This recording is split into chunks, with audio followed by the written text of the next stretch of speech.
Hello and welcome. This is a listening practice activity. Listen to the recording, read the questions in the description box, write down your answers.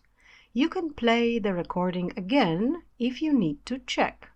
See the correct answers at the end of the video.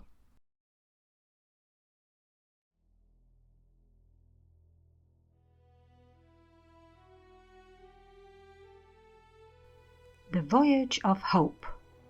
In September 1620, the Mayflower set sail from Plymouth, carrying a small group of men, women, and children who dreamed of freedom and a fresh start across the ocean. They called themselves the Pilgrims.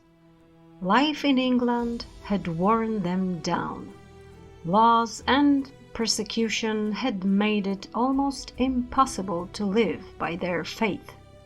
So they packed up what little they owned and put their hopes in a fragile wooden ship. At first, the sea was calm and spirits were high.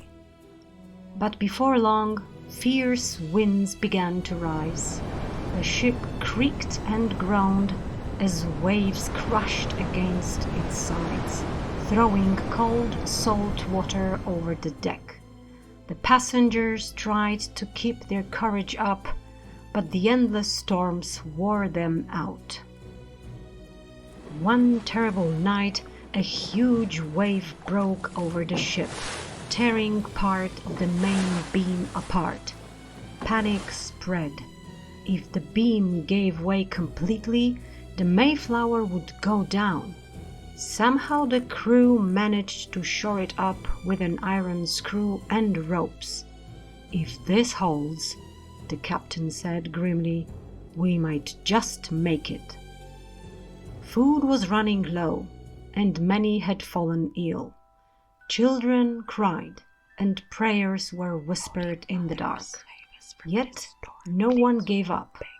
They clung to their faith and to each other. After 66 days at sea, they finally caught sight of land. They hadn't reached Virginia as planned. Storms had blown them off course. But at that moment, nobody cared. They had made it. Stepping ashore, weak and half-starved, the Pilgrims knelt in the sand and gave thanks. They had faced death and despair, but they had also discovered what they were capable of. As one traveler said later, "We've been through hell and high water, but we're still standing."